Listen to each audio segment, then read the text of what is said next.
Voilà, alors on a créé l'association il y a maintenant 10 ans, donc à la suite d'un drame personnel. On a perdu notre fils d'un cancer.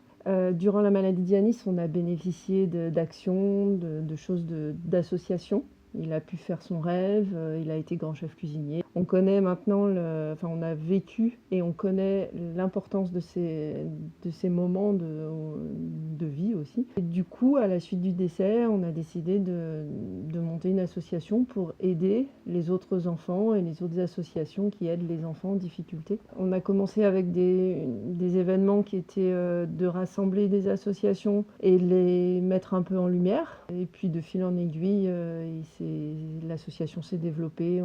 On a eu des gens qui nous sont tombés du ciel aussi. Et voilà.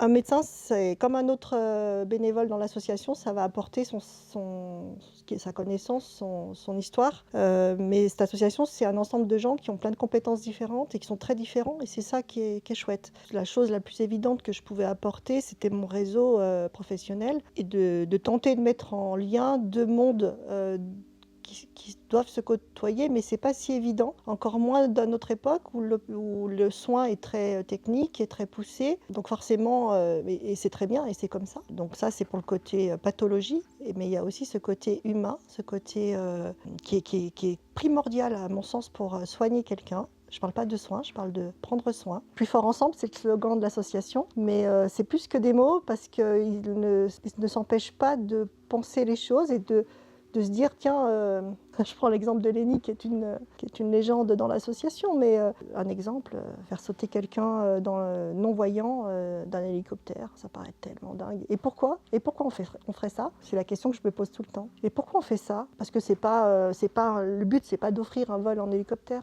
Moi, je pense qu'on les ancre dans la vie, on les ancre dans le présent, on les ancre dans les sensations, on rend tout le monde vivant. Et il suffit de croiser leur regard et leur sourire après ces expériences-là. On en reçoit également des choses de dingue et franchement, c'est un hymne à la vie. Voilà.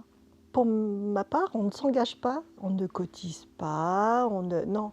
On vient comme on est, avec qui on est, avec son parcours. Et des fois, je pense même qu'il y a des gens, je suis même sûre, je suis certaine, puisque je les ai en tête, il y a des gens qui sont engagés dans les petites étoiles et qui ne le savent pas. Et c'est ça qui est chouette aussi dans cette association, c'est qu'on n'est pas engagé autour d'une personne, autour d'une pathologie. On est engagé sur des chemins de vie avec des gens bien concrets. Et les bénévoles sont des gens qui, un jour, donnent un peu de leur temps, un peu de leurs compétences. Et c'est cette chaîne humaine, en fait, les bénévoles de l'association. Il y a beaucoup de projets très scientifiques autour de l'utilisation, entre guillemets, c'est peut-être pas le bon mot, mais en tout cas de la coopération d'associations et du monde des soins. J'espère que l'avenir sera sur juste des rencontres humaines et de se poser la question de est-ce qu'on peut le faire et non pas de tout ce qui empêche de le faire.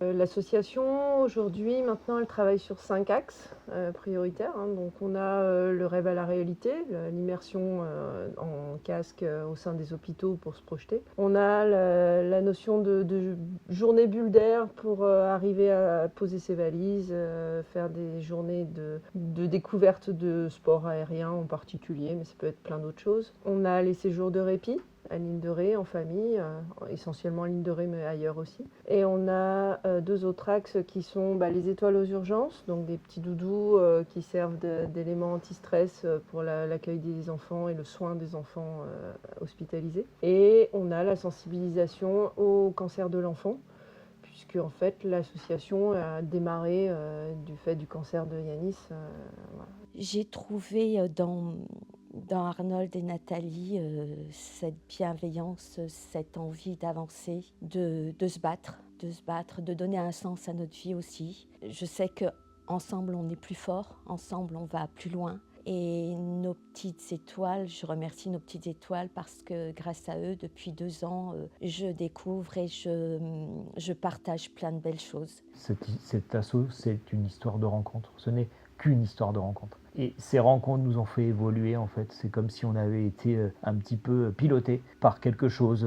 Alors, évidemment, c'est pas de l'ésotérisme, mais il y a quelque chose qui nous aide depuis quelques années et qui nous tire vers le haut. Alors, évidemment dans le ciel parce que c'est quand même quelque chose qui nous tient à cœur. Et c'est vrai que c'est important pour nous d'embarquer ces enfants, ces familles et leur prouver aussi que en fait, ce qu'ils vivent et ce qu'on leur permet de vivre, ils le méritent parce qu'ils ont des quotidiens qui sont éminemment compliqués. J'ai pu commencer par faire du parapente. Ensuite, j'ai fait un saut en parachute, de la soufflerie. Et en fait, après le saut en parachute, j'ai appris que mon parachutiste faisait des sauts en wingsuit. Du coup, je lui ai dit, pour rigoler, après le saut en parachute, je lui ai dit, un jour, je veux faire un saut avec toi, un saut en wingsuit.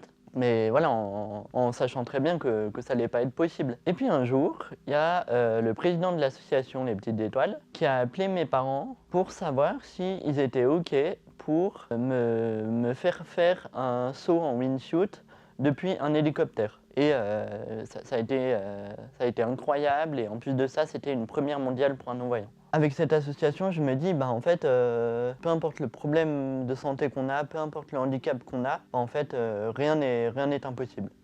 Il y a aussi la morphologie des projets. La morphologie des projets a changé aussi, c'est-à-dire qu'aujourd'hui on n'est plus trop sur l'événementiel, bien qu'on en fasse quand même. Parler du concours de cuisine, on a un événement avec des voitures aussi, enfin voilà, il y a pas mal de choses qui nous permettent aussi de collecter des fonds, puisque l'idée c'est quand même de financer toutes ces activités-là. Mais les projets ont pris une ampleur différente. On a quelques spécificités en fait à nos petites étoiles. Pour les connaître, il faut se rapprocher de nous parce qu'on a une activité tellement intense qu'on ne pourra pas tout lister et pas tout expliquer puisque c'est vraiment extrêmement varié et extrêmement dense. Par contre, on tient à rester une petite structure. On peut être petit, ça n'empêche pas d'être très motivé et on est capable de réaliser des événements, des actions, etc. comme une grosse structure en fait. Et voilà, c'est pas une condition sine qua non. Donc on peut être petit et être efficace. On reste petit, nous, parce que être petit, ça veut dire aussi être agile. On est réactif, on est efficace, on perd pas de temps. Voilà. Et je pense que c'est aussi ce qui fait que cet assaut, elle a avancé aussi vite, c'est qu'on a su rester sur nos bases, sur nos valeurs, une petite équipe avec une grande motivation et réussir des choses totalement, enfin, franchement, quand on regarde derrière, on se dit mais c'est incroyable quoi. Sur les premières années, on n'aurait jamais cru qu'on arriverait à faire ça quoi. Enfin, tout ce qu'on peut proposer aujourd'hui. Et puis après, voilà, notre slogan c'est plus fort ensemble. Je pense que ça résume assez bien notre état d'esprit. C'est continuer à créer ces moments de vie et continuer à vivre pour de vrai. Voilà.